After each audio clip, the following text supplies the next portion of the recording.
Hello and welcome back to the cordless vacuum guide, and in this video, we'll be looking at Roborock's mid-level option with a self-emptying base station, the Q7 Max Plus. This model provides consumers a middle ground option with a hybrid vacuum and mopping functionality of the S7 Max V Ultra at a more reasonable cost. However, it doesn't have the S7 Max V's bells and whistles like obstacle avoidance and a vibrating mopping pad that lifts when it detects carpet. We'll look at the Q7 Max's features and the other options in the Q7 line for different consumer needs. So how does this product compare to the S7 Max V or the cheaper Q5? And is it worth considering since it is still priced at a premium level? I've put it through a grueling series of tests to find out, so let's get into it. First, we'll go through its features, starting with the design. The Q7 Max Plus utilizes the traditional Roborock puck-shaped frame with its protruding cover housing the lidar sensor. Underneath, it has the same brush layout with a single side brush and an upgraded brush roll without the bristles. There isn't much difference between the upgraded version and the standard comber brush, except that the former is better at resisting hair tangles. The model I have is the Q7 Max Plus, the higher-end option in the Q7 series that comes with a hybrid container housing the dustbin and electronic water tank, so it can function as a robot vacuum and mop. There are 4 Q7 submodels: the Q7, the Q7 Plus, the Q7 Max, and the Q7 Max Plus. Note that the non-Plus models don't have the base station, while the Plus has it, so it has the self-emptying feature. Another difference is that the Max option has the hybrid electronic water tank and dustbin container, while the Q7 only has a dustbin with a separate gravity tank. This brings up the Q7's dirt capacity up to 750 ml versus the Q7 Max's 470 ml.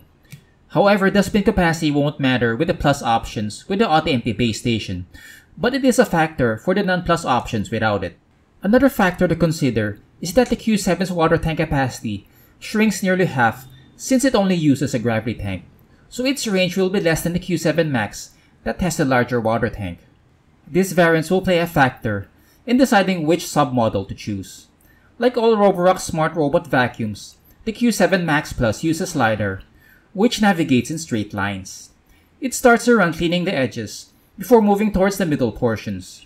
One plus with the Roborock algorithm is the overlapping passes, helping it be more efficient at debris pickup.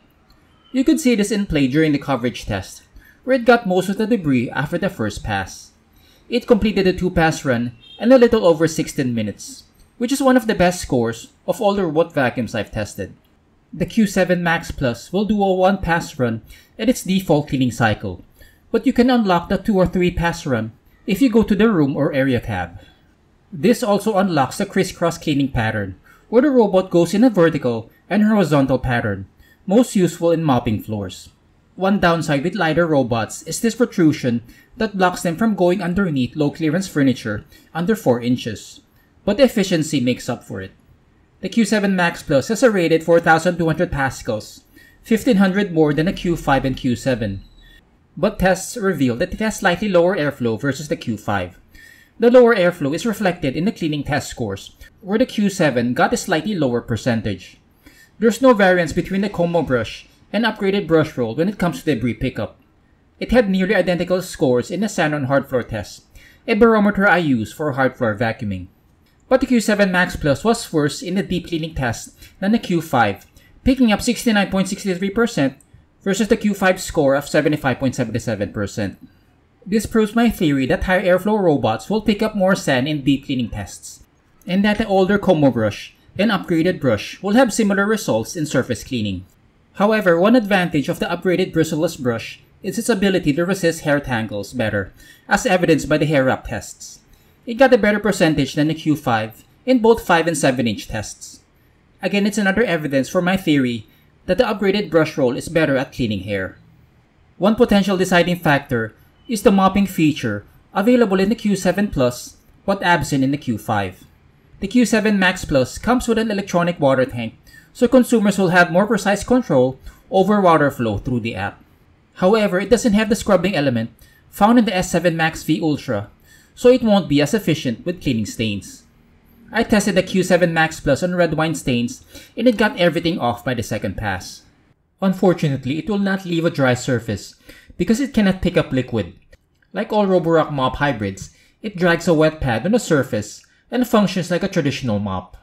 So it relies on the pad to absorb any fluid or stain remnants, then pushes it across the surface. I wouldn't recommend any of these for cleaning food-based stains because it will leave a sticky residue or stall. The Q7 Max Plus isn't noisy outside the max setting, ranging between 59.3 and 63.7 decibels, but it is loud in the max setting, exceeding 74 decibels. Lastly, we look at the app features, at least the most helpful for consumers. And on top of the list for me is the mapping run. This feature significantly cuts map time creation, which is most helpful inside large home. You can see in this side-by-side comparison how fast the mapping run is versus a traditional run where the robot needs to go through every nook and cranny. Unfortunately, the mapping run is only available in the current releases, not the older variants, even the S7 Plus, unless they release an update. The Q7 also has access to the 3D map, another upgrade in the Roborock app for the latest batch of robot vacuums. It presents the map from a different perspective that consumers can view from different angles. Don't expect too much though, as it will only show walls and nothing else. The app provides the option to add furniture, but there's not much practical use for it since the robot won't avoid them. Next is the live map, which I believe Roborock pioneered with the first generation Xiaomi robot vacuum. It shows the robot's location in real time with these grid lines that show the areas it has cleaned. The Roborock app can save up to 4 map levels, and consumers can customize each level by adding partitions and containment. And there are 3 different options: Invisible Wall, No-Go Zone, and No Mop Zone. Invisible Wall has the same function as Roomba's traditional virtual wall system, where it acts as a wall, blocking the robot from going past it. One plus with this feature is it allows consumers to block diagonal lines, something impossible with no-go zones that block a square or rectangular area. The No Mop Zone feature is similar to the no-go zone, but only blocks the robot from mopping the area.